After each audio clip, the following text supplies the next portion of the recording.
Esto es otro podcast progre de Abrazo Grupal. Un espacio de opinión, reflexión y debate sobre la política y todas aquellas cosas que nos afectan.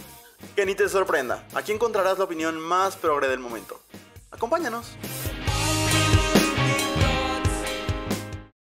Buenos días, buenas tardes, buenas noches a la hora que nos estén escuchando y sean bienvenidos a otro podcast progre, un podcast de Abrazo Grupal. Andrés, ¿cómo estás? Bien, preocupado, alarmado por la crisis constitucional que estamos viviendo en nuestro país, pero muy emocionado de estar acá en otro podcast progre para pues analizar todo lo que está pasando una vez que salimos ya de la luna de miel de tener una primera presidenta mujer. La luna de miel duró 15 minutos aproximadamente. Esa es la pregunta que le pueden hacer a la gente en la calle ahora. ¿Cómo te va en esta tu primera crisis constitucional? Yo también estoy como sacado de onda, hay muchas cosas sucediendo. Primero que nada, decirles, nos están escuchando ya no en miércoles, sino en jueves. En realidad es una diferencia de unas cuantas horas por cuestiones muy prácticas. En lugar de terminar su miércoles con nosotros, les invitamos a iniciar su jueves con nosotros. Va a estar desde muy temprano el episodio, tanto en YouTube como en Spotify. Y pues nada, también es para fallarles menos y ser más constantes con los episodios. Entonces, pues nada, estamos muy contentos de estar en este horario y en este espacio. Y pues vamos a arrancarnos porque tenemos muchísima información, justamente de lo que decía Andrés. Entonces, Andrés, si quieres, empezamos desmenuzando la crisis constitucional. Así es, estos han sido días de tensión por la reforma judicial en México. Una jueza federal llamada Nancy Juárez Salas le ordenó a la presidenta, Claudia Sheinbaum, que quite la publicación de la reforma judicial en el Diario Oficial de la Federación en un plazo de 24 horas. Si no lo hace, la jueza advirtió que se le podría denunciar ante el Ministerio Público, lo que podría llevar a que Sheinbaum enfrentara una pena de 3 a 9 años de prisión o incluso la destitución de su cargo. Esta decisión se tomó porque las autoridades no cumplieron con una suspensión previa sobre la reforma, lo que podría afectar los derechos de una trabajadora del Poder Judicial. Claudia Sheinbaum, por su parte, se quejó de que la notificación para eliminar la reforma llegó de una manera confusa, con un código QR que no podía abrir. Ella argumentó que no ha recibido la notificación formalmente, sin embargo, la jueza Juárez Salas negó que se hubiera dado un código QR, asegurando que la notificación fue hecha por un oficio físico. Esta situación ha creado tensión entre ambos lados y Sheinbaum incluso dijo que podría denunciar a la jueza, lo que complica aún más el asunto. Si no cumple con la orden, podría enfrentar graves sanciones. Híjole, a ver, ahorita vamos a hablar de la respuesta de Morena a esto porque se pone cada vez más grave, pero esto se lo escuché a Leo Zuckerman y me hizo mucho sentido, que decía, bueno, ¿qué hace un soldado en la guerra al que ya sabe que lo van a matar, ¿no? O sea, pues puede ir cabizbajo y decir, pues ya llévenme, o puede ir y soltar como desaforado balazos sin importarle nada, porque de todas maneras ya se murió, ¿no? Y creo que es un poco lo que estamos viendo con el Poder Judicial. O sea, pues digamos que perdieron. O sea, la reforma pasó y pasó con todas las cosas que se le habían criticado desde el Poder Judicial, desde organismos internacionales, desde las embajadas de otros países. Morena no movió una coma, ¿no? Bueno, ellos dirían que le movieron poquitas cosas, como por ejemplo le agregaron el requisito de la carta de los vecinos y otras cosas así, pero realmente en sustancia no se movió nada y pues ya se está organizando la elección extraordinaria para el 25 y el resto de los, ya se hizo el sorteo, ¿no? La insaculación en la que se decidió cuáles son la mitad que van a elección en 2025 y entonces, pues sí, está raro el actuar de los jueces, los jueces, las juezas están actuando de manera pues combatiente al gobierno federal, eso sin duda, pero también pienso yo, más allá de si está bien o está mal lo que están haciendo, tú eres el abogado del equipo, y ahorita nos puedes orientar en ese sentido, pero yo lo que pienso es, pues, ¿qué más van a hacer?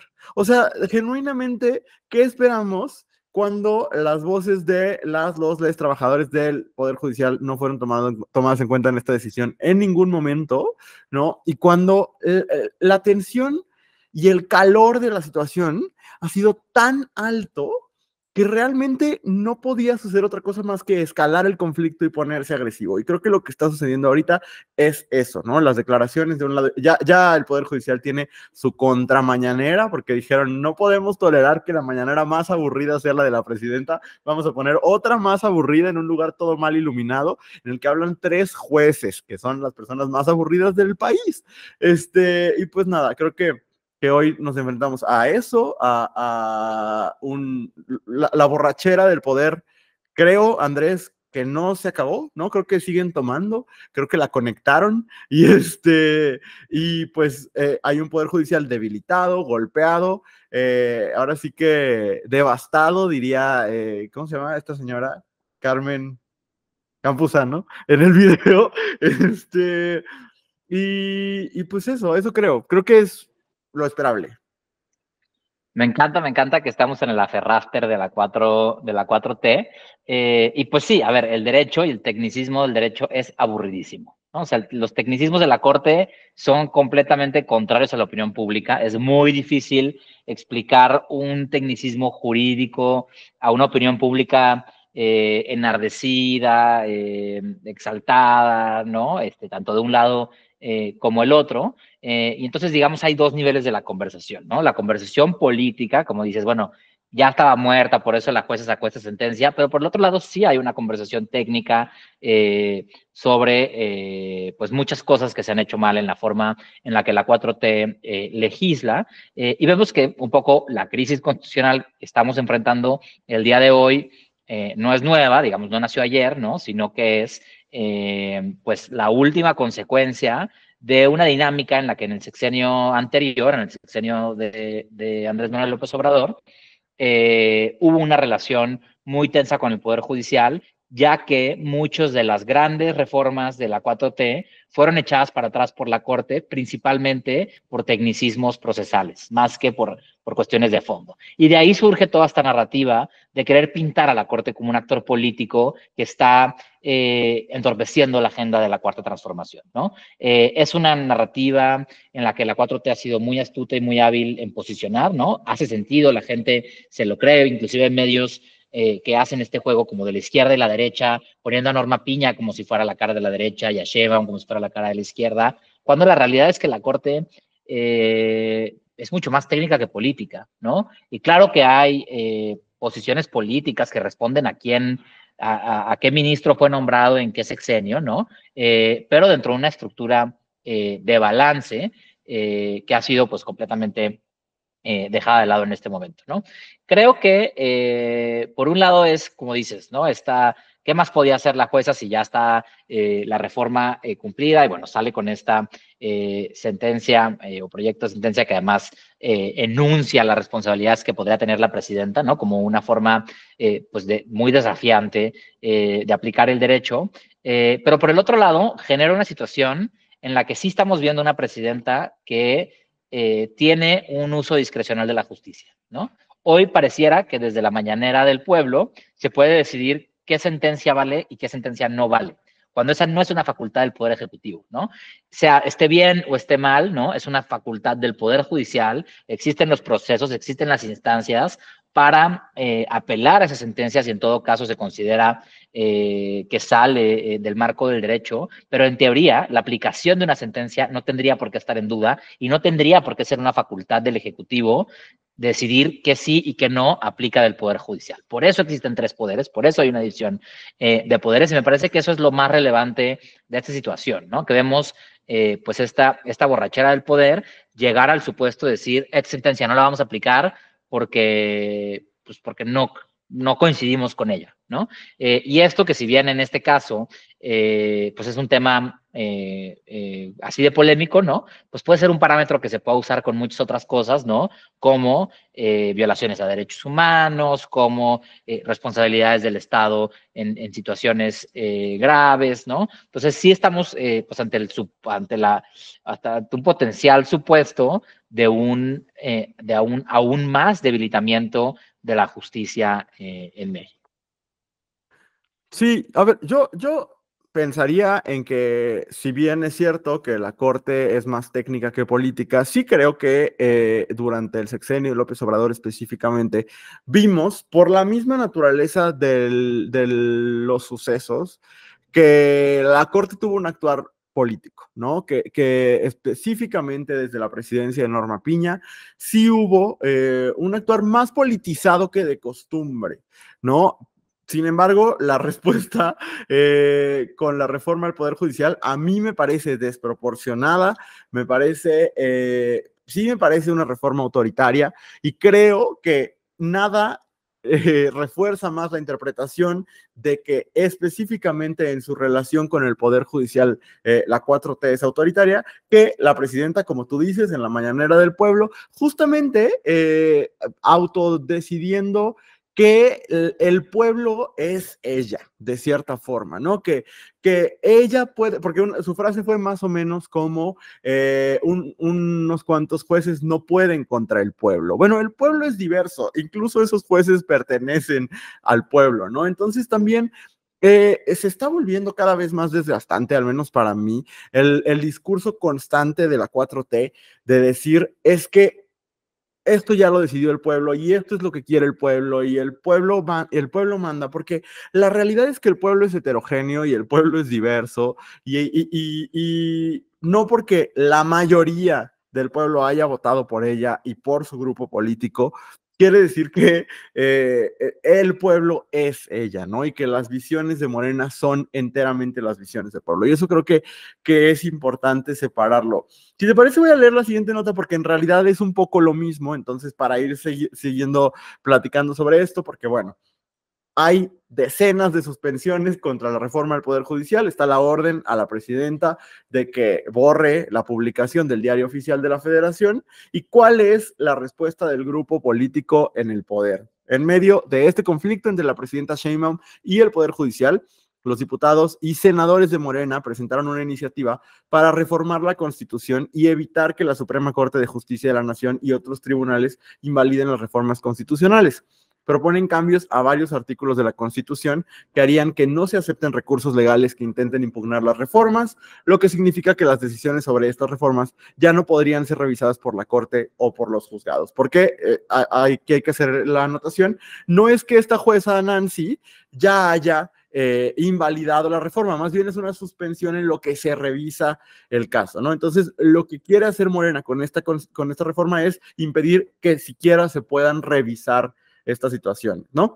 Los legisladores de Morena, encabezados por Adán Augusto López y Ricardo Monreal, argumentan que esta reforma protegería las modificaciones que ellos aprueben.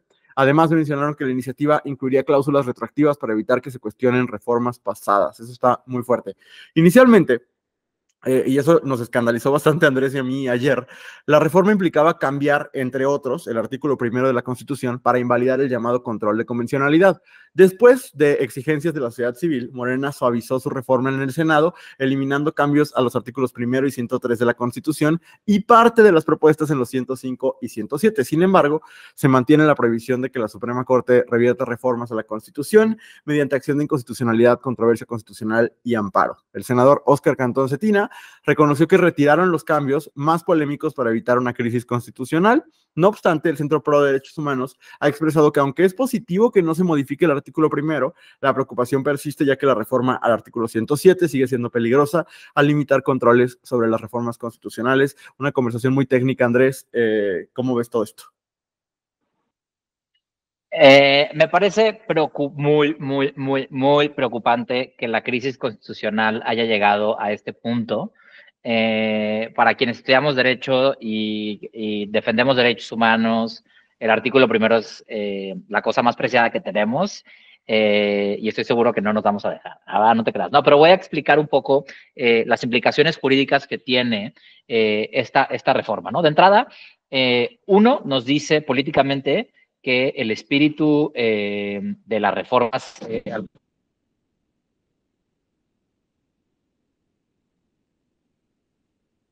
que se suspendieron o que se echaron atrás en el sexenio pasado, ¿no?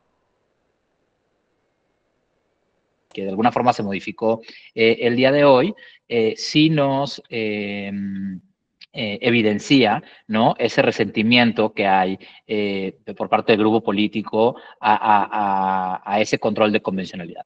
Pero, ¿qué es esto del control de convencionalidad? A ver, vamos a meternos un poquito en el tecnicismo de esta ley, ¿no? El sistema jurídico mexicano, como muchos sistemas jurídicos en el mundo, tiene un control constitucional. Es decir, hay una constitución que emana del pueblo, ¿no? En nuestro caso, la constitución es el resultado de la revolución de 1910, se proclama en 1917 a través de una serie de mecanismos democráticos. Digamos, existe este documento de la constitución que en teoría recaba democráticamente la voluntad del pueblo de México, ¿no? Pero como esta constitución genera 3 diferentes poderes para autoaplicarse, digamos, tiene que existir uno de estos poderes que tenga la facultad de ser la brújula de cuándo sí y cuándo no se está respetando lo que dice esa constitución. Hoy, ese poder de interpretar la constitución, defender la constitución, reside en el Poder Judicial. No reside en el Poder Ejecutivo y no reside en el Poder Legislativo, ¿no? Nuestro control constitucional es la Suprema Corte de Justicia de la Nación, ¿no? Ese es el órgano que tiene la última palabra para interpretar la Constitución en casos de controversia, ¿no? O para decir cuando uno de los poderes se está extralimitando en la Constitución, ¿no? Perfectamente, y esto tiene que ver, es uno de los candados de la democracia, ¿no? Porque si la democracia no tuviera candados, pudiéramos caer en el supuesto de la tiranía de la mayoría, ¿no? Un Congreso democráticamente hablando, electoralmente hablando, con una mayoría que piensa ciertas cosas, ¿no? Pongamos un ejemplo muy absurdo, pudiera ser que ganan una mayoría de diputados que aprueba la esclavitud o que cree que la esclavitud debería regresar y promueven una iniciativa de reforma que vuelve vigente la esclavitud en México. Tiene que haber un poder que sale a decir, oye, a ver, desde 1810 en México se abolió la esclavitud y por esto y por esto y por esto y por esto esa reforma no tiene sentido, ¿no? Ese es el poder que hace la Suprema Corte de Justicia. Pero en 2011 ese poder creció, ¿no? Digamos, una de las pocas cosas que nos dejó la transición democrática en México, es decir, los sexenios de Fox y de Calderón, tuvo que ver con los compromisos en derechos humanos que adquirieron, y no porque los quisieran necesariamente, o no porque fuera su agenda, sino porque el mundo en general, ¿no? Cuando México se inserta en esta transición democrática y se convierte en un país pues que da un poco más de confianza en ciertas cosas, México tuvo que asumir una serie de compromisos internacionales en materia de derechos humanos, ¿no? Particularmente para firmar, por ejemplo, un tratado de libre comercio con Europa, era uno de las características, ¿no?, que se tenía que robustecer el marco normativo en materia de derechos humanos, y esto lleva a que en 2011 se promulgara la reforma constitucional en materia de derechos humanos al artículo 1 de la Constitución. Algo completamente antagónico a lo que fue el sexenio de Calderón, pero que se dio en su sexenio, ¿no? Esta reforma constitucional, que no es panista, que no es de Calderón, que al contrario se tuvo que negociar a pesar de los panistas que estaban en el poder, tuvo una innovación jurídica muy, muy, muy importante, que fue que cambió el entendimiento de la Constitución. Antes en México se decía, no hay nada por encima de la Constitución es así, lo más top de lo más top y nadie puede ir en contra de ella. Y en 2011 se dijo, sí, todo sí, la Constitución la más, pero encima de la Constitución están los tratados internacionales en materia de derechos humanos. No todos los tratados internacionales, pero los tratados internacionales que hablan de derechos humanos son considerados a partir de esta reforma como norma nacional y no solo internacional. Es decir, si hay un tratado internacional que establece las condiciones en las que una persona con discapacidad tiene que ser atendida por el Estado, pero la legislación mexicana no tiene ninguna letra que hable de ese asunto, el tratado internacional suple la ausencia de legislación mexicana y lo convierte en un compromiso del Estado mexicano porque se estableció que esto está por encima o a la par de la Constitución. Es así como a partir de esta reforma avanzamos muchísimo en derechos humanos en México.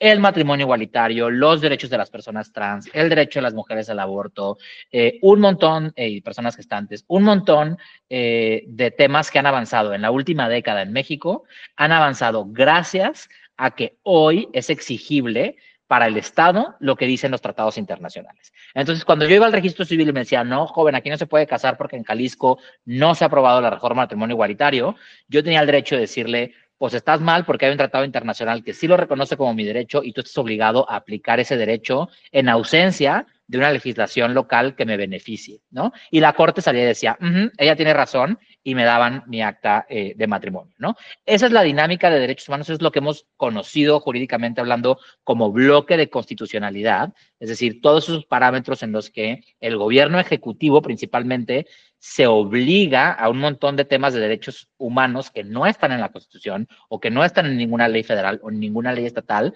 pero que son ley en México por esta reforma.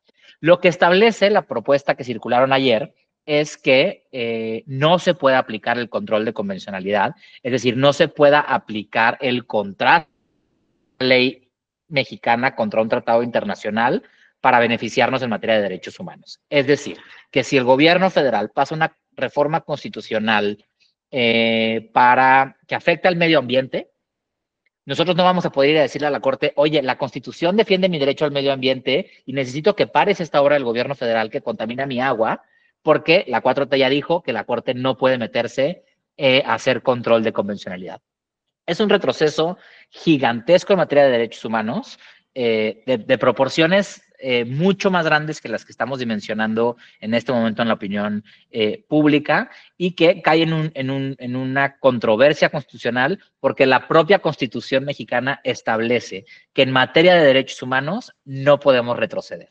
Entonces, si la 4T se empeña en seguir avanzando con una serie de reformas en detrimento del bloque de constitucionalidad en materia de derechos humanos, solo vamos a caer en una crisis de constitucionalidad más profunda en la que ya no se va a saber quién tiene la última palabra en materia de derechos humanos, ¿no? Si se quisiera cambiar los parámetros del control de constitucionalidad, se pudiera. Por ejemplo, no sé, Francia no tiene una Suprema Corte de Justicia, tiene un Consejo Constitucional. Es decir, pueden existir otras formas orgánicas de cómo distribuir esta facultad de control de constitucionalidad, pero hoy reside en el Poder Judicial, en la Suprema Corte de Justicia de la Nación, y la experiencia ha sido positiva, ¿no? La mayoría de las sentencias de la Corte han sido en favor de los derechos humanos. Contrario a lo que hoy la 4T nos quiere decir, de que es una corte de derecha, de que es una corte en contra del desarrollo del país, la realidad es que las personas que escuchamos otro podcast progre hemos conquistado derechos por sentencias de la Corte a partir de la reforma del 2011 y del bloque de constitucionalidad, que es lo que hoy se amenaza. Entonces, sí es un tema del que hay que estar muy pendientes, porque aunque hoy se haya retirado la reforma, esto es un foco de alerta muy, muy delicado de hacia dónde puede ir el uso de esta mayoría calificada que en teoría tiene la 4T hoy en la Cámara. Y digo en teoría porque tú nos vas a contar, Luis, un chismecito de último minuto. Sí, fíjate que está el elemento técnico de la reforma que tú acabas de explicar muy bien, pero está todo lo político que sucede alrededor. Yo creo que son varias cosas, ¿no? Esta reforma fue presentada por dos figuras claves para la 4T, que son Adán Augusto López y Ricardo Monreal. Si se acuerdan, ambos quisieron ser candidatos en la elección primaria, bueno, no fue una primaria, pero en el proceso previo de Morena, que terminó ganando Claudia Sheinbaum. Y esa hambre y ambición de poder se nota desde el día 1 de esta legislatura, porque ellos, junto con Gerardo Fernández Noroña, han buscado imponerse como los líderes en el Congreso, ¿no? Y creo que esto fue de muchas formas un movimiento de Adán Augusto y de Ricardo Monreal de decir, pues aquí estamos consolidando el segundo piso de la 4T y nosotros somos los radicales y los que estamos dispuestos a moverlo todo para salirnos con la nuestra, ¿no? Y está teniendo consecuencias. La primera consecuencia, pues, es que ayer, bueno, ustedes lo están viendo en jueves, pero ayer martes, de cuando nosotros estamos grabando, presentan esta iniciativa que incluye la modificación del artículo primero y el desaparecer el control de convencionalidad, y hoy en la mañana dicen, ¿saben qué? Ya lo analizamos los costos políticos y decidimos que no, y ahí podemos inferir que se ve la mano de Claudia Sheinbaum diciendo, oigan, hasta aquí, ¿no? O sea, sí nos vamos a saltar todas estas suspensiones, sí vamos a modificar la Constitución para que ya no puedan aceptar más suspensiones, pero no vamos a modificar estos artículos y vamos a hacerle caso a las organizaciones de la sociedad civil en ese sentido, ¿no? También se podría pensar que es una especie de cortina de humo o alguno de estos como recursos de vamos a proponer algo tremendamente escandaloso para después matizarlo un poquito y que aunque sigue siendo escandaloso, ya no llame tanto la atención. Yo creo que podría ir por allá. Y el chisme al que te referías es hace unos minutos de cuando estamos grabando, el Partido Verde lanza un comunicado en el que afirma que no están de acuerdo con la nueva reforma que busca la supremacía constitucional y que el Partido Verde votará en contra. Eso es interesante porque ya empezamos a ver, ya no indicios, sino realmente evidencia fehaciente de que no va a durar esta unidad del grupo en el poder. Ya estamos viendo fracturas, ¿no?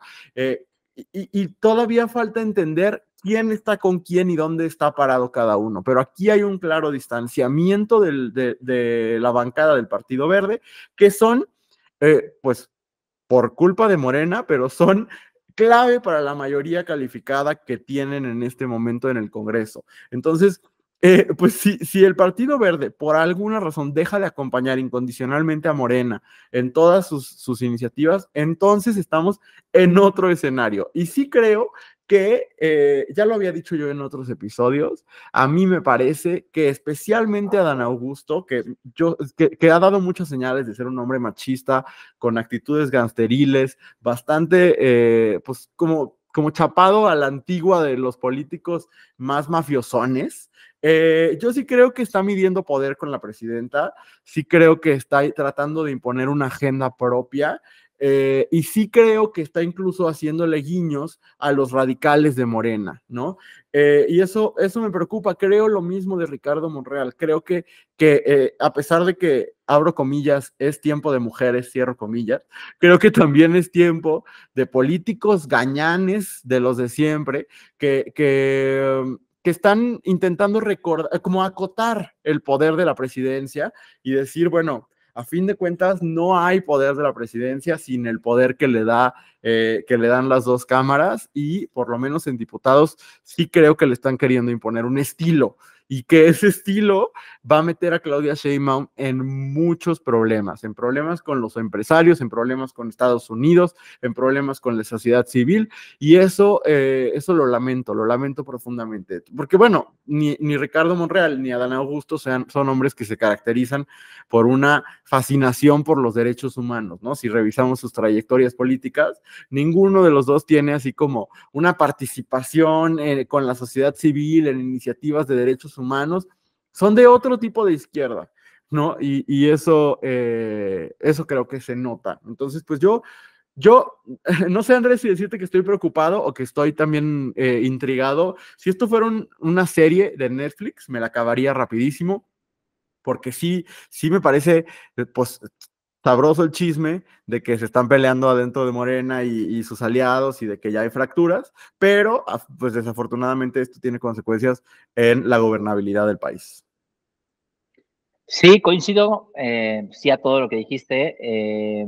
Creo que este comunicado del Partido Verde es un gran mensaje, ¿no? En medio de esta nuestra primera crisis constitucional. Te invito, no faltes, porque nos dice, de entrada, ¿no? Nos deja de ver que esa mayoría calificada no es absoluta, ¿no? Que va a estar en juego, y como lo dijimos aquí en otro podcast progre, que el Partido Verde va a vender cara sus fichas, ¿no? Y que a lo largo del sexenio, o a lo menos de estos primeros 3 años de esta legislatura, el papel del Partido Verde va a ser crucial en el balance de poder, por un lado. Por el otro, me pareciera que el Partido Verde está dando un mensaje de lealtad con la presidenta más que con los otros actores, en este caso Monreal y Adán Augusto, ¿no? Que al final, digamos, sí fue su candidata presidencial, ¿no? Del Partido Verde. Entonces, esto quizá nos da mucho insights, ¿no? De por dónde va el balance de poder dentro de la 4T, pero que sin duda, ¿no? El escenario en el que se dejan ver estas fracturas o estos temas interesantes, ¿no? Pues no deja de ser muy preocupante, ¿no? Que es pues una clara amenaza a los derechos humanos en el país, ¿no? Y que esto es bien importante que no lo dejemos pasar. O sea, si usted que nos escucha en casita es simpatizante de Morena, está muy bien. Morena tiene muchas cosas que aquí inclusive reconocemos como buenas, pero Morena lamentablemente, bueno, no sabemos, ¿no? Pero potencialmente no va a estar siempre en el poder. Y el diseño institucional que Morena haga hoy con la mayoría que tiene puede ser aprovechado por otras figuras en otro tiempo para hacer daño real. Y eso nos lleva a la siguiente nota, ¿no? Justo para poner en perspectiva cuáles pueden ser esos riesgos en el futuro, ¿no? Y eso es algo que hoy suena patético, ¿no? Pero que analizando esos escenarios tan complejos, pues puede pasar de ser patético a ser preocupante, y es que en días pasados se llevó a cabo un encuentro entre Eduardo Verástegui y Donald Trump. Él es ex aspirante a candidato independiente a la presidencia, Eduardo Verástegui, entregó una imagen de la Virgen de Guadalupe a Donald Trump durante la cumbre latina en el Doral, en Florida. En el evento, Verástegui acusó a la vicepresidenta Kamala Harris y al presidente Joe Biden de ser los mayores traficantes de personas en la historia, refiriéndose a más de 300,000 niños migrantes desaparecidos en la frontera. Verástegui, quien ha apoyado a la ultraderecha y fue asesor de Trump, afirmó estar comprometido en respaldar al republicano en las próximas elecciones. Trump ha prometido tomar medidas severas contra México si es reelecto. Me da mucha risa que Verástegui haya sido asesor de Trump. ¿En qué chingados te puede asesorar un actor juvenil venido a menos que realmente no tiene ninguna especie de conocimiento técnico de nada? O sea, es que de verdad me parece absurdo las figuras de la ultraderecha global. Y eso no quiere decir que no sean dignas de ser tomadas en serio, al contrario, ¿no? Creo que ese actor venido a menos que salió encuerado en la portada de Eres, lo cual es muy respetable y ojalá lo hiciera más porque es muy guapo, nada más es muy pendejo. Pero en general, ¿no? O sea, me parece lamentable que esas sean las figuras que representan posturas políticas con un alcance serio en México y en el mundo.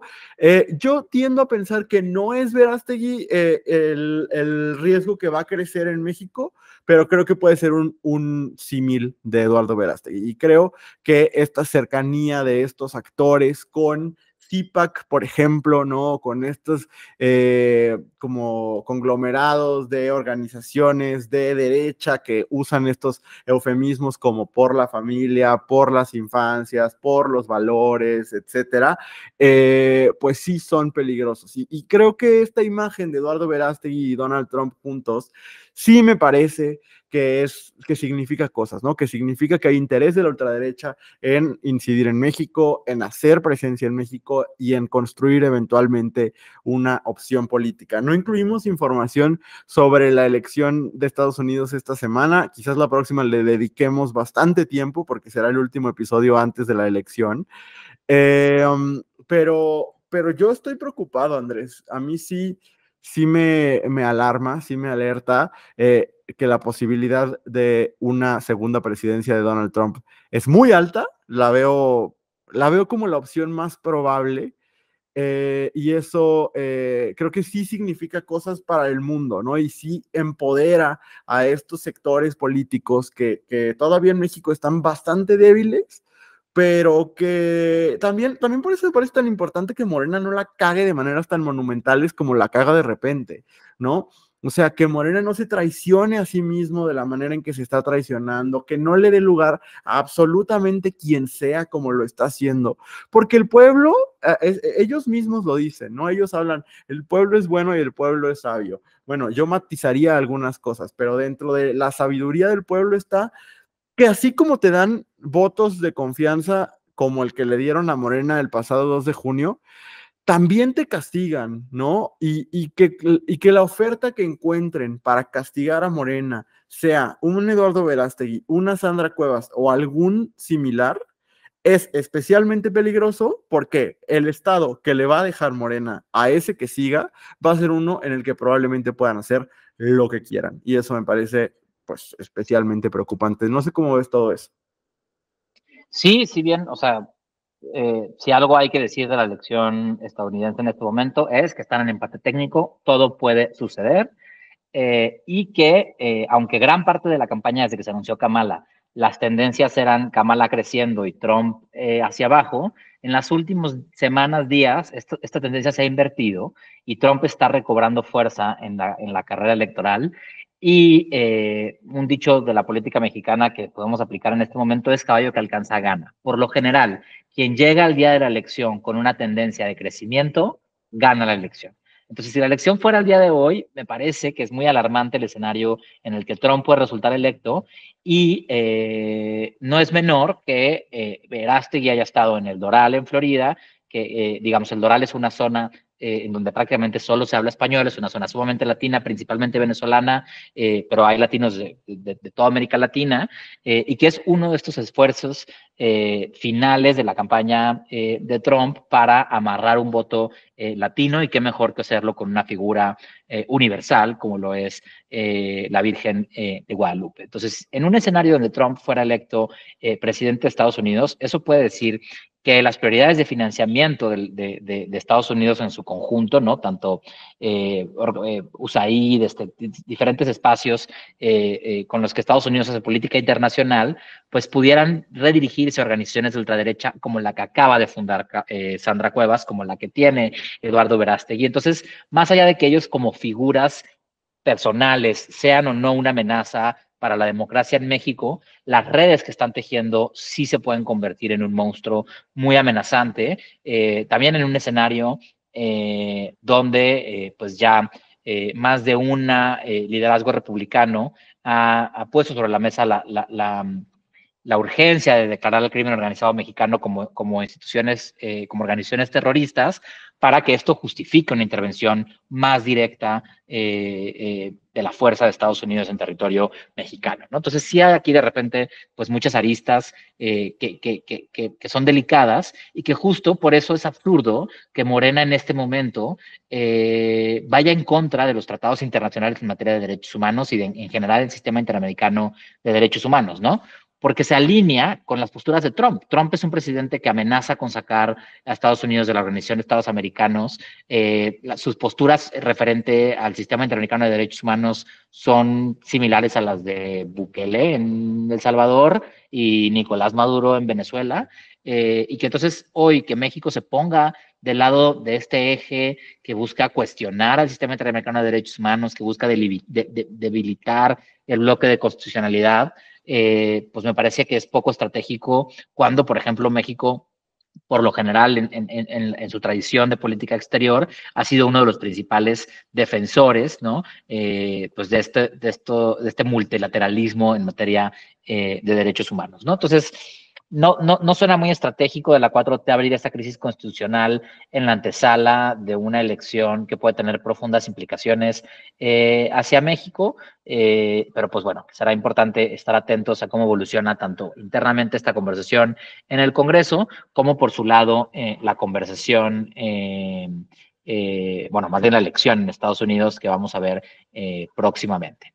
Y a mí me parece que, pues, hablando, ¿no? de este tema, de lo preocupante que es la postura de los republicanos con el crimen organizado, al final, pues creo que esto nos lleva a la siguiente nota. No sé si tengas algo más que comentarles. No, voy directo a la siguiente nota que me parece dolorosísima, y es que el sacerdote jesuita Marcelo Pérez Pérez, conocido por su activismo en defensa de los derechos humanos en los Altos de Chiapas, fue asesinado el pasado domingo en San Cristóbal de las Casas tras oficiar una misa. Pérez, de 51 años, había sido un ferviente defensor de las comunidades indígenas y un mediador en conflictos sociales, lo que le generó problemas con grupos de poder y bandas criminales que operan en la región. En una entrevista reciente, el sacerdote había advertido sobre las amenazas a su vida. Su asesinato ha sido ampliamente condenado por organizaciones de derechos humanos y la Compañía de Jesús, que lo califican como un símbolo de resistencia y paz en Chiapas. En su trayectoria, Pérez había mediado en disputas sociales, enfrentado una creciente violencia vinculada al narcotráfico y otros delitos en el Estado. A pesar de haber sido trasladado a San Cristóbal por las amenazas recibidas, continuó su labor en favor de la paz. La Oficina para los Derechos Humanos de la ONU también se pronunció, considerando su asesinato absolutamente inaceptable y subrayando la necesidad de medidas efectivas para abordar la crisis de violencia en la región. Las autoridades han iniciado investigaciones para dar con los responsables del crimen, mientras la comunidad y activistas exigen justicia por la pérdida de este destacado defensor de derechos humanos, Andrés. Pues lamentable toda la situación, ¿no? Definitivamente muy lamentable. Asesinatos que no solo atentan con la vida de la persona, ¿no? Sino que son mensajes pues muy contundentes a comunidades enteras. ¿No? Me parece que en más de una ocasión Marcelo ya había denunciado las amenazas, ¿no? Bueno, ya lo narraste tú en la nota. Pero algo a mí que me parece bien destacado de lo que sucede, ¿no? Pues es justo la reacción de la Iglesia Católica y en general de la comunidad con este asesinato. Pero rescato un párrafo de la carta pública que hizo la diócesis de San Cristóbal, que publicó este lunes, en el que plantea, abro comillas, que urge el desarme, desmantelamiento y desarticulación inmediata de los grupos criminales que imperan en la entidad y sus redes aliadas nacionales e internacionales, interesadas en el despojo y el control territorial. Esta carta de la diócesis de San Cristóbal pone sobre la mesa una palabra que tendríamos que estar discutiendo todos los días, que es el desarme. ¿Cómo vamos a avanzar hacia el desarme y desmantelamiento y desarticulación de los grupos criminales en México? No lo sé, porque hoy solo estamos viendo un crecimiento desmedido de este poder. Hoy sabemos que Guerrero está completamente tomado por el crimen organizado. El asesinato del alcalde de Chilpancingo hace unos días nos lo deja clarísimo, pero el asesinato de Marcelo nos evidencia que la penetración de este control paraestatal alcanza también pues a la profundidad de Chiapas, ¿no? Y hace todo sentido porque pues Chiapas es frontera con Guatemala y es un punto de tráfico de personas, de trata de personas, de trata de migrantes, de droga, de un montón de cosas, y pues pareciera que el Estado ha perdido total capacidad de procurar la seguridad, ya no solo en Guerrero, sino también en Chiapas, digo, en general en todo el territorio, pero aquí vemos focalizado esta crisis de distribución del poder. Entonces, vemos que en otros países las crisis de violencia, por ejemplo el caso de Colombia, pues han detonado en conversaciones que definitivamente no están acabadas, pero que existen comisiones de la verdad, pero que existen mecanismos para el desarme, pero que existen acuerdos con organizaciones criminales que se les empieza a reconocer como actores con los que hay que interlocutar, una serie de procesos para la paz que en México ni siquiera están puestos sobre la mesa. Entonces, justamente en un escenario donde, como lo comentábamos hace ratito, hay esta intención cada vez más real de ciertos sectores en Estados Unidos de hacer una intervención para contener, entre otras cosas, el tráfico de fentanilo a Estados Unidos, me parecería que México tendría que estar teniendo una conversión alternativa a la intervención extranjera, ¿no? De cómo podemos recuperar la paz y cómo podemos, pues, transformar esas organizaciones criminales en actores, ¿no? O sea, digo, aquí la conversación se abre a muchísimos frentes. De entrada, la despenalización de todas las drogas, ¿no? Convertirles, desde mi perspectiva, en empresarios más que en redes criminales, ¿no? Pero un montón de otros elementos para el desarme y el desmantelamiento que hoy la diócesis de San Cristóbal pone sobre la mesa a la 4T y que me parece que, ya lo hablaremos más adelante, pero me parece que hay una respuesta mesurada de la presidenta, en contraste con el expresidente Andrés Manuel López Obrador, que solía descalificar este tipo de posicionamientos. Sí, seré breve porque todavía nos quedan algunos temas, pero me gustaría nada más como decir que entender a la Iglesia Católica en México es complicado, ¿no? Porque pareciera en momentos, ¿no? Sobre todo creo que desde espacios progre como es el nuestro, a veces creo que se tienen conversaciones muy hipersimplificadas cuando hablamos de Iglesia. Sí hablamos de esos altos jerarcas de la Iglesia que se oponen a nuestros derechos, que hacen cabildeo para políticas conservadoras, etcétera. Pero también hablamos de un montón de gente, sobre todo de ciertas órdenes, no quisiera decir todas, ¿no? Porque creo que no solo son los jesuitas, creo que hay muchas otras, que sí hacen un trabajo de calle muy impresionante y que tienen un papel, me parece inédito en las comunidades en este momento, ¿no? Al rato nos va a hablar nuestro experto sobre este programa de reconstrucción del tejido social, pero en general eh, no es coincidencia, ¿no? Que no estemos hablando del primer asesinato a un sacerdote por parte del crimen organizado. Tienen un papel bien interesante en esos rincones en los que el Estado ya no llega, ¿no? En lo que el Estado ya se rindió, ¿no? Y creo que esta noticia a mí me parece especialmente lamentable porque es sintomática de un momento especial en este país en el que el Estado ya no da, en el que el Estado se rindió de muchas formas en la pacificación de este país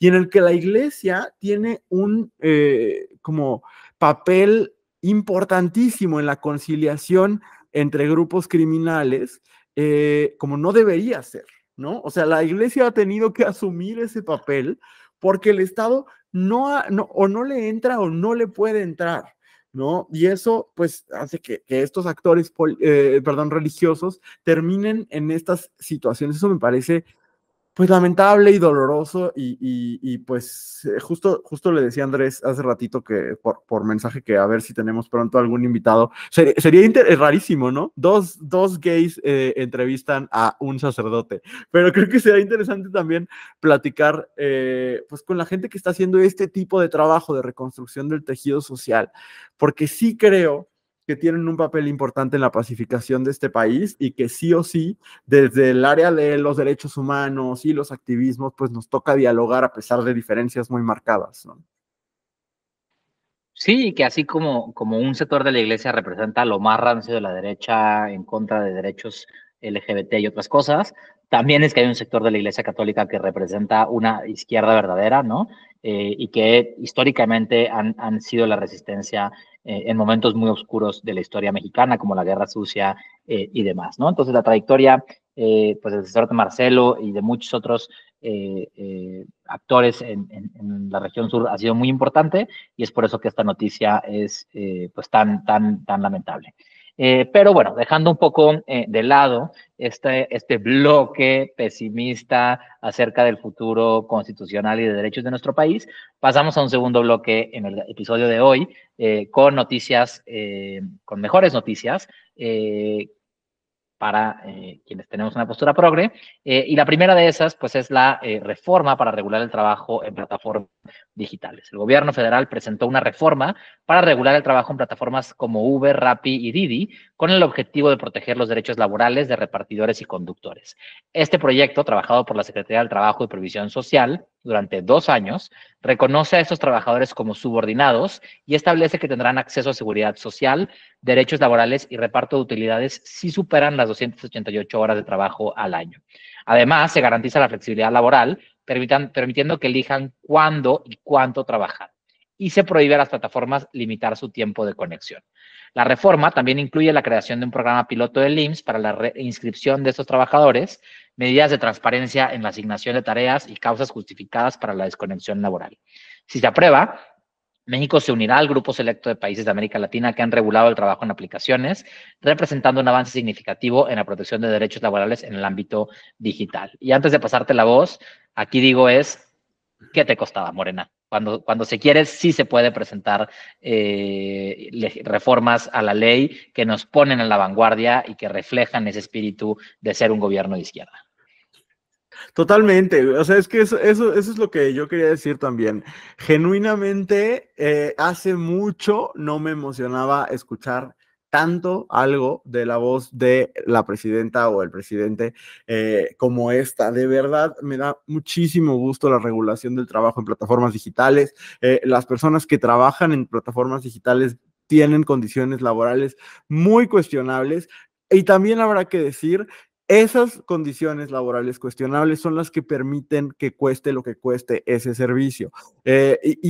Porque ya escuché yo a Uber diciendo, eh, oye, pues es que sí, pero entonces pues va a ser carísimo y se va a reducir el mercado. Pues lo que pasa es que uno, no necesariamente, ¿no? Porque también las empresas pueden decir, o sea, lo que pasa es que las empresas se quieren quedar con todo y no quieren disminuir sus ingresos, y por eso es que optan antes por que lo pague el usuario. Pero incluso si esto solamente, si los precios que hoy tienen Uber, Rappi, Didi y demás plataformas solamente se sostienen en la explotación de sus trabajadores, pues entonces el deal es injusto. O sea, si tiene que subir el costo del servicio, yo creo que Uber, Rappi, Didi y las demás plataformas tendrán que reflexionar qué tanto les conviene subir demasiado el costo por los servicios y perder a prácticamente todos sus usuarios, ¿no? Y que entonces pues se empiece a optar otra vez por otros modelos, o qué tanto pues a lo mejor reducen un poco los ingresos que tienen por cada uno de esos servicios, pero mantienen a su base de usuarios. Creo que sería lógico, ¿no? Pero de nuevo, si algo se sostiene en explotación laboral, pues entonces es injusto, por más que el resultado que te genere sea un precio accesible o un precio agradable, ¿no? Yo lo aplaudo, me parece una política verdaderamente de izquierda. Quisiera ver que tanto la presidenta como el Congreso dominado por Morena empiece a voltear más a estas iniciativas, empiece a dialogar con la oposición, porque de la oposición, específicamente de Movimiento Ciudadano, han salido varias de estas iniciativas bastante interesantes, y empiece a estar del lado de los trabajadores, ¿no? Esta actitud horrible que han tenido con la reforma de las 40 horas, específicamente Ricardo Monreal, que una y otra vez la minimiza, legisladores de Morena diciendo, no, es que romantizando, ¿no? Y diciendo, no, es que los mexicanos lo que queremos es trabajar más y nada más que nos retribuyan bien, pero no trabajar menos.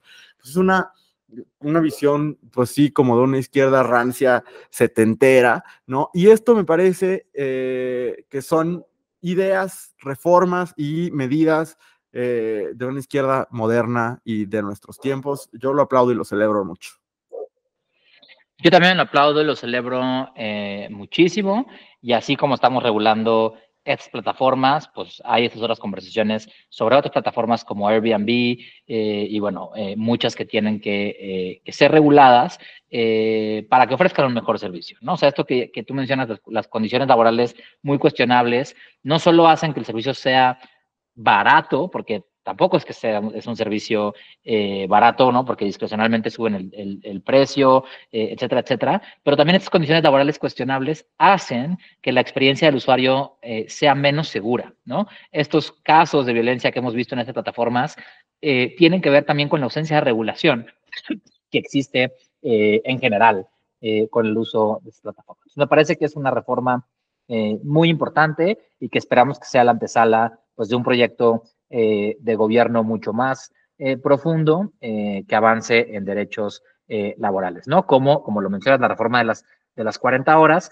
que inclusive hemos visto cambiar un poquito la postura de la 4T al respecto. Me parece que ojalá logren despolitizarla y reconocer que a pesar de que es una iniciativa de Movimiento Ciudadano, es una iniciativa que elevaría las condiciones de México, o más que elevaría, que las nivelaría un poquito con el del resto de países de la OCDE, porque hoy somos uno de los países que más trabaja y que menos gana y que orilla a sus trabajadores a tener segundas o terceras alternativas de ingreso, como lo son las plataformas, sin ningún tipo de seguridad social. Entonces, ojalá veamos más de esto y menos de todo lo que acabamos de describir. Antes de pasar a la siguiente nota, una breve actualización. Al final no pasó nada y el Partido Verde votó a favor, al menos en comisiones, de la iniciativa para brindar reformas constitucionales. Así que, a fin de cuentas, Adán Augusto se salió con la suya. Seguramente la próxima semana tendremos más información al respecto. Por lo pronto, vamos a otra nota positiva de la 4T. La presidenta Claudia Sheinbaum anunció que se crearán 330,000 nuevos lugares en universidades públicas de México en los próximos 6 años. Esto incluye la expansión expansión de instituciones como la Universidad Rosario Castellanos, que ahora se convertirá en nacional, y la Universidad de la Salud. La estrategia involucra abrir 90 nuevas sedes universitarias en todo el país, con planes para que la Universidad Rosario Castellanos y la de la Salud abran múltiples sedes, cada una con capacidad para miles de estudiantes. El Politécnico Nacional y el Tecnológico Nacional de México también aumentarán su matrícula significativamente.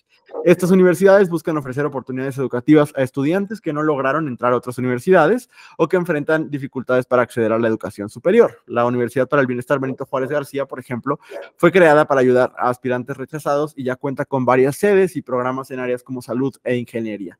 El ingreso a estas universidades se realiza a través de una convocatoria en lugar de un examen eliminatorio, lo que hace que el proceso sea más accesible. Andrés, ¿cómo ves esto?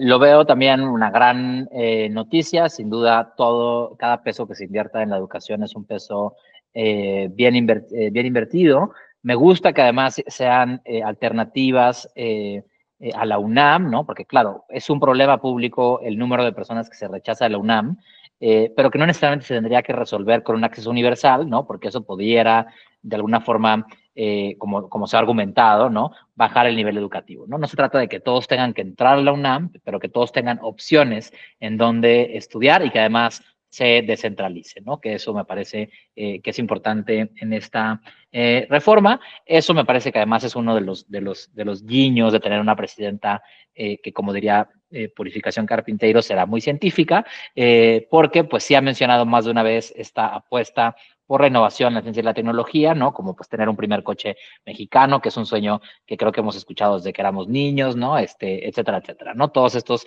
que son resultados tangibles de tener pues más egresados universitarios, me parece definitivamente un acierto.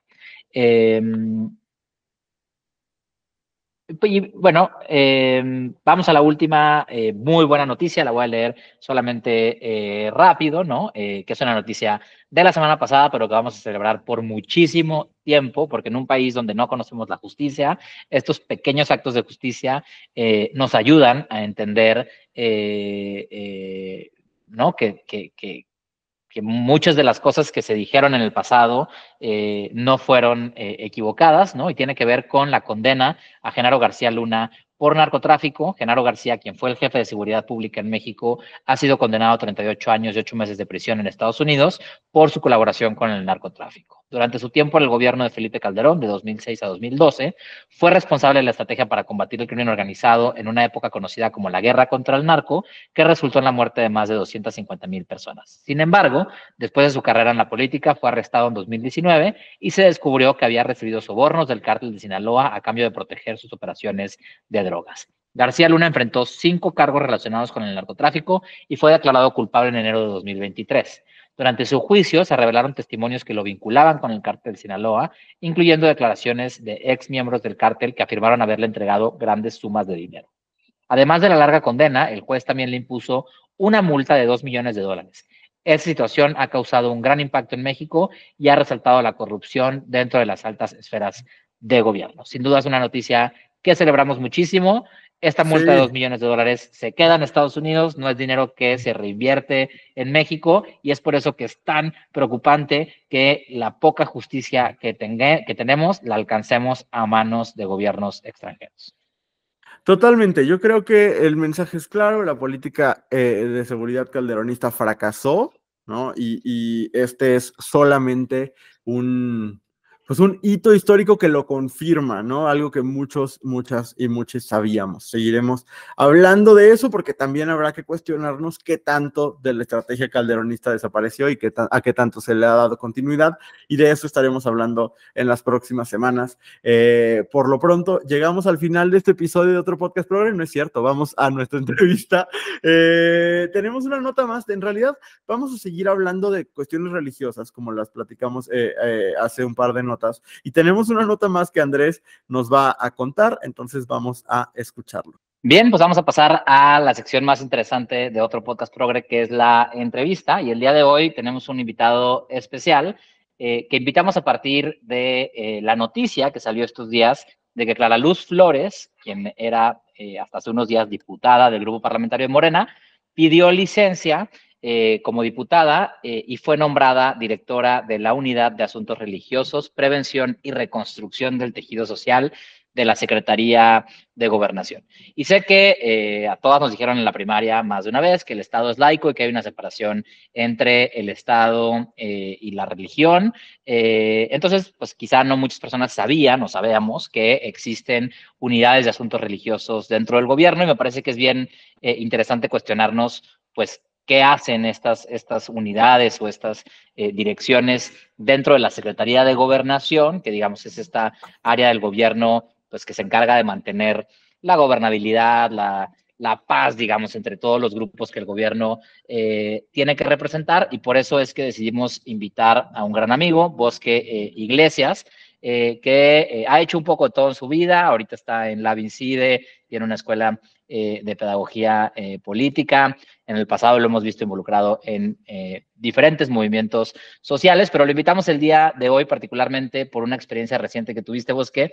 Tú fuiste, si no me equivoco, director de asuntos religiosos en el gobierno de Monterrey, además el estado de donde es Clara Luz, y donde a mí me parece pues chistoso que hoy ella encabece esta unidad de asuntos religiosos cuando su candidatura al gobierno de Nuevo León se le fue de las manos como el algodón de azúcar del mapache que mete al agua, por un asunto de un escándalo relacionado pues justamente con asuntos religiosos. Pues bienvenido vos a otro podcast progre, y nos gustaría pues que nos cuentes un poquito, ¿no? ¿Qué es esto de las unidades de asuntos religiosos dentro del gobierno?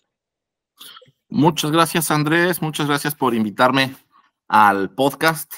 Y pues sí, es una de esas pocas ocasiones como cuando pasa un cometa en la que podemos hablar y contar la chisma de qué se tratan estas instancias de asuntos religiosos que hasta llaman la atención. Todo el mundo cuando le contamos que estamos en eso, se nos queda viendo, ¿y a poco hay oficinas de? Y pues a ver, hasta antes del 92, ya estamos haciendo historia arcaica, pero hasta antes del 92, yo creo que estas oficinas de asuntos religiosos eran un poco como oficinas del prefecto revisando la disciplina, ¿no? Y cuidando que las iglesias y las agrupaciones religiosas no estuvieran metiendo su cuchara en la vida pública, en la vida política del país, manteniéndolas a raya, ¿no? Hasta 1992, el combo de leyes juaristas de la Reforma, aderezadas por los saldos de la guerra cristera, ¿no? En tiempos de Calles, pues tenía a las iglesias y a las agrupaciones religiosas bajo vigilancia estricta del Estado, ¿no? Las personas religiosas no tenían derecho, creo que ni a votar ni a ser votadas, no podían opinar de la vida pública, las iglesias y agrupaciones religiosas no podían tener patrimonio propio. Entonces los templos y los sitios de culto eran patrimonio del Estado que se les daba a resguardo, ¿no? Y entonces estas instancias de asuntos religiosos estaban verificando que dieran un uso adecuado y un mantenimiento adecuado al patrimonio público y eso, que no se metieran. En 92, en el sexenio de Salinas de Gortari, hay una reforma en materia de asuntos religiosos y culto público que les devuelve el derecho al voto a las personas religiosas, no a ser votadas, pero sí a votar, que les otorga a las agrupaciones religiosas la posibilidad de tener patrimonio propio, ahora sí, y les otorga un régimen especial en el que tributan, ¿no? Como asociaciones religiosas, las ARs, que tienen sus beneficios, ¿no? Entonces, también reglamenta qué requisitos hay que cumplir para poderse constituir como una AR. Y como bien decías al principio, Andrés, en un estado como el mexicano, que es laico, no es que Gobernación reglamente ni supervise en qué cree o no cree la gente o cuál es el cuerpo común de creencias que les une como agrupación religiosa, ¿no? Entonces pueden creer en el monstruo volador de espagueti, en el santo prepucio, en la Santa Muerte, en lo que quieran, pero tienen que tener unos estatutos públicos. Sí se revisa que en esos estatutos no existan elementos atentatorios contra la dignidad humana, ¿no? No se vale que, es que como en mi religión sí creemos en la esclavitud, ahora tenemos aquí esclavos en nuestra, ¿no? O sea, ese tipo de cosas son las que se supervisan, pero hay una libertad de creencia absoluta. Y ahora lo que hacen estas instancias de asuntos religiosos, pues es sobre todo eso, ¿no? Otorgar los registros como agrupaciones religiosas a las agrupaciones que demuestran que cumplen con los requisitos y de alguna manera supervisar el correcto uso del registro como agrupación religiosa, y mediar la relación que tienen estas agrupaciones religiosas con el orden de gobierno que toque, ¿no? Entonces, son distintas las atribuciones que tienen a nivel federal, estatal y municipal, pero es llevar la relación de lo público, ¿no?, con la práctica específica de las distintas agrupaciones. Bien, digo, sin duda creo que es como muy interesante. A mí me llama la atención esto que dices a partir de 1992, esta reforma.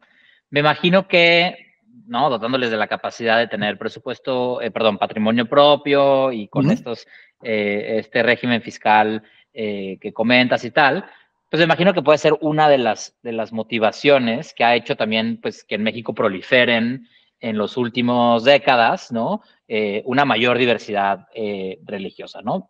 Todo el mundo percibe a México como un país católico, uno de los más católicos del mundo, y pocas veces se habla de que estamos dejando de ser un país tan católico, ¿no? Aún es un número como muy grande, pero me imagino que se ha complejizado el número de actores con los que el gobierno tiene que interlocutar, ¿no? Principalmente con iglesias cristianas, en el sur de México con un número importante de personas que profesan la religión musulmana. Entonces, ¿cómo ha sido, digamos, en esta dinámica, ¿no?, la aparición de estos nuevos actores en el espectro creyente en México? Sí, justamente, Andrés, o sea, creo que sí van de la mano. O sea, por un lado, hay este cambio regulatorio que permite existir legalmente, ¿no?, como agrupación religiosa, y que le permite a un montón de expresiones y comunidades de fe, pues, formalizarse. Y por otro lado, también este cambio importante que ha habido en la composición de la población creyente en México. O sea, yo creo que generacionalmente también ha crecido mucho el grupo de las y los no creyentes, pero si bien México no deja de ser uno de los países con más porcentaje de población católica y con más población católica absoluta en el mundo, sí es muy significativo la manera en la que han crecido otras denominaciones, pues sí, cristianas evangélicas, y además, de nuevo, con esta modificación en las regulaciones, en las que ya pueden tener una presencia más clara en la vida pública, pueden participar en medios de comunicación, pueden comprar tiempo aire en el espectro electromagnético, ¿no? Y entonces no sé si alguien de aquí se haya desvelado alguna vez viendo ciertos canales locales, pero a partir de cierta hora de la noche ya son predicadores, hablando, ¿no?, de parar de sufrir y cosas por el estilo. Entonces, esa presencia más pública, más clara que han tenido, ha hecho que crezcan y que se conviertan en aglutinadores comunitarios también en este periodo de la historia en el que, ¿no?, el llamado neoliberalismo, en el que el Estado se fue haciendo más chico, la presencia, rectoría, acompañamiento del Estado a comunidades vulnerables y periféricas se fue haciendo cada vez más chica, y la presencia de muchos grupos de fe en esas mismas periferias se fue haciendo más grande, una influencia fuerte, ¿no?, una presencia política importante. Y ahí tenemos algunas iglesias o denominaciones religiosas que tienen una vida política muy clara. El caso de la Luz del Mundo, ¿no?, que gobierna una porción territorial importante del área metropolitana de Guadalajara, ¿no?, y que tiene desde hace varias legislaturas, tiene presencia permanente en el Senado, en la Cámara de Diputados, en congresos locales, en municipios, ¿no? Y como esas otras expresiones de fe, no necesariamente la católica, pero cristianas evangélicas latinoamericanas, ¿no?, que han ido ganando espacios y disputando espacios de poder. Y entonces también quien desde el Estado lleva la relación con ellos juega un rol importante. No es nada más llevar la fiesta en paz, sino de pronto si hay dinámicas territoriales en donde estos actores se vuelven clave, y pues sí, se complejizó el asunto después del 92. Y si aterrizamos ahorita, creo que en varios momentos Andrés y yo hemos hablado de la relación particular que tiene la 4T con las religiones o con los creyentes también, ¿no? Y Sí. este nombramiento de Clara Luz Flores en asuntos religiosos, pues llama la atención, ya lo decía Andrés, por la relación o por el escándalo que hubo en algún momento de su cercanía con la secta Nexium. Sin embargo, también ha sido bien recibida, pues, con estos agentes que ahora entiendo a partir de escucharte, son con los que más tiene que dialogar, ¿no? Como la Conferencia del Episcopado Mexicano, etcétera, ¿no? ¿Tú cómo lees desde tu experiencia este nombramiento? Súper, sí, creo que bien interesante, ¿no? Todas las aristas que tiene el nombramiento de Clara Luz. Ya lo dijeron, su campaña a la gubernatura en 2021 se descarriló a partir del pésimo manejo de crisis que hicieron, ¿no? De la revelación que ahí estaba, de la cercanía de Clara Luz con Kid Ranier y Nexium. Eh, pero bueno, antes de meternos a eso, sí valdría la pena también compartir que, sobre todo a partir del sexenio pasado, ¿no? del 2018-2024, a la Dirección de Asuntos o Dirección General de Asuntos Religiosos en Gobernación se le dio un cierto giro también hacia la reconstrucción del tejido social y la construcción de paz, ¿no? Y esto de reconstrucción de tejido social, RTS, es importante también decirlo que si bien no son quienes lo inventaron, no inventaron el hilo negro, fueron dos sacerdotes, dos presbíteros jesuitas, Jorge Atilano y Gabriel Mendoza, quienes proponen una metodología de reconstrucción del tejido social para México, pensando por ahí entre 2010 y 2015 estuvieron preparando eso, ¿no? Pensando en la guerra que padecemos y no nombramos, y cómo desde la comunidad se pueden plantear alternativas. Y este enfoque de RTS que han promovido mucho desde una obra jesuita que se llama el CIAS, Centro de Investigación y Acción Social, Jesuitas por la Paz, y que han construido muy buenas prácticas de la mano de muchos gobiernos locales, ¿no? Varios de ellos en Nuevo León. Y es interesante que a partir de 2018 la Dirección de Asuntos Religiosos de Gobernación también empezó a incorporar elementos de esta propuesta metodológica, reconstrucción del tejido social. ¿Y qué pasa? Clara Luz Flores, como presidenta municipal, como alcaldesa del municipio de General Escobedo, parte del área metropolitana de Monterrey, de hecho sí estableció relaciones institucionales con asociaciones civiles locales y con el CIAS por la Paz, con esta obra jesuita, para intervenir en materia de seguridad y de policía de proximidad en Escobedo, ¿no? Entonces, Clara Luz, pues sí, es una persona, es famosa por varias cosas. Claro que está el escándalo de Nexium, pero me imagino que para la conferencia del episcopado suena bien que alguien que ya como autoridad local empezó a implementar estas estrategias de reconstrucción comunitaria y demás de la mano con ellos, llegue a ocupar este cargo. O sea, hay esa interlocución encaminada a reconstrucción del tejido social. Y entonces se vuelve interesante, ¿no? O sea, la arquidiócesis de Monterrey, que el arzobispo metropolitano de Monterrey, Rogelio Cabrera, es el presidente de la Conferencia del Episcopado Mexicano, le ha apostado duro por la reconstrucción del tejido social. Tienen experiencias muy positivas en distintas zonas de Monterrey, en colonias alrededor del Topo Chico, impulsando comunidades de reconstrucción del tejido social. De la mano de distintos gobiernos municipales, distintas administraciones de distintos colores, pero construyendo esta masa crítica, ¿no? Entonces creo que por eso al episcopado le da como una buena señal que llegue Clara Luz, que además antes de ser diputada estuvo como encargada del secretariado de seguridad, ¿no? Entonces ella anda mucho en esos temas, y creo que ahora con pues el asesinato del padre Marcelo en Chiapas se reactiva esta presencia pública de la Iglesia Católica, ¿no? Con el tema de seguridad, ¿no? Hace 2 años nos tocó el asesinato de 2 jesuitas en la misión de la Tarahumara, en la comunidad de Cerocahui, y provocó tal vez la movilización política más fuerte que habíamos visto de la Iglesia Católica en mucho tiempo. Entonces creo que lo del padre Marcelo lo reactiva, y probablemente el timing de la llegada de Clara Luz puede darle un poquito de margen al Estado para intentar acompañar este proceso de una manera diferente a acompañó hace 2 años, ¿no? Bien, me encanta esto que pones sobre la mesa porque, digo, cuando pensamos en la dirección de asuntos religiosos y analizamos un poco el contexto político, pues una es mal pensada, ¿verdad? Entonces yo lo primero que pensé o que pienso es, pues, cómo se hace una operación política desde estas oficinas, pero me gusta que exista este otro brazo no tan concreto, ¿no? De cómo aterrizar esa relación entre el Estado y la Iglesia con un fin que en este caso, pues, es el tejido social, ¿no? O hacer frente a la violencia a un nivel comunitario. Y justo como para ir cerrando la entrevista, ¿no? En esto que mencionas, pues del asesinato que ya comentamos en las noticias del sacerdote Marcelo Pérez el domingo pasado, ¿cuál es tu perspectiva de la relación que va a tener las diferentes comunidades religiosas? Ya mencionas la Iglesia Católica en el sexenio de Sheinbaum, ¿no?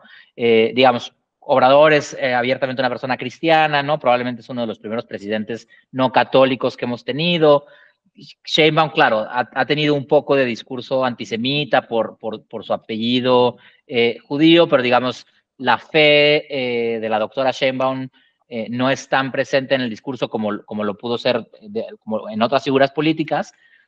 ¿Cómo ves tú que va a ser en este segundo piso de la 4T la dinámica, ¿no? Entre estos grupos religiosos que están enfrentando además situaciones como el asesinato de Marcelo y son quizá de alguna forma la resistencia más directa en ciertos territorios a la entrada del crimen organizado y en general pues con también búsqueda de Morena de convertirse en el partido hegemónico, ¿no? Veíamos en la mañana también estas noticias de que aspiran a tener 10 millones de militantes, a triplicar su padrón. Entonces me parece que de repente tener ahí el caramelo de grupos ya articulados, ¿no? Como lo pueden ser ciertas comunidades de fe, pues es un tema que aunque pasa desapercibido, no es menor. Completamente de acuerdo, Andrés. O sea, sí, ciertamente están tan organizadas muchas comunidades de fe, son tan disciplinadas, son tan trabajadoras, que se vuelven una estructura electoral muy antojable, ¿no? Diría el expresidente, para quienes son ambiciosos, vulgares, esas iglesias, esas comunidades de fe son un caramelo que se antoja, y no dudemos, ¿no? Que Clara Luz y el grupo político al que ha pertenecido históricamente en Nuevo León, que son grandes operadores electorales, lleven una relación en esos términos, ¿no? Con muchas de estas o con varios grupos de fe, pero sí creo, y pensando tal vez en el segundo piso de la Cuarta Transformación, de los desafíos contemporáneos del México que nos ha tocado vivir, sí creo que también en el campo de la fe hay una batalla interna en la que vale la pena nombrar, visibilizar y acompañar a quienes son aliados, ¿no? O sea, creo que este partido o movimiento medio monstruoso que es Morena, pues hay cargas muy hacia la derecha, hay cargas hacia otra izquierda, hay cargas hacia lo conservador, hay cargas hacia lo progre, y creo que en las comunidades religiosas lo mismo, ¿no? O sea, tan nos podemos encontrar iglesias y denominaciones religiosas que organizan estos espacios de tortura que llaman terapias de conversión, etcétera, como existen comunidades de fe e iglesias que abrazan y promueven la diversidad, ¿no? Y al Estado le toca dialogar con todas, ¿no? Y hablar con todas, y creo que, pues de nuevo, tanto hay estructuras comunitarias muy disciplinadas, muy trabajadoras que se pueden cargar a la operación electoral, como hay otras que se pueden cargar a hacer el abrazo comunitario en todos esos terrenos a los que no ha llegado el Estado, ¿no? Si puedo hacer un comercial rápido de cómo nos fue en Monterrey, estábamos en los primeros meses de administración, tuvimos un primer episodio de crisis humanitaria por decisiones del Instituto Nacional de Migración, que envió a cientos de familias migrantes a Monterrey a recibir su visa humanitaria y prácticamente encaminarlos hacia la frontera y alejarlos de la Ciudad de México. No había una estructura previamente armada para recibirlos, para dar alojamiento, para dar alimentación. Tuvimos que improvisar un albergue, era temporada navideña. Y te voy a decir, los únicos actores que alzaron la mano y estuvieron presentes junto con el gobierno municipal para acompañar y para conseguir despensa y demás para las personas migrantes fue una denominación evangélica en específico, una denominación evangélica que cree que el hombre y la mujer fueron creados por Dios para ser complementarios y lo que quieras. No eran necesariamente mis mejores amigos, pero en términos teológicos, pero en términos de presencia con quien lo necesitaba, ahí estuvieron, ¿no?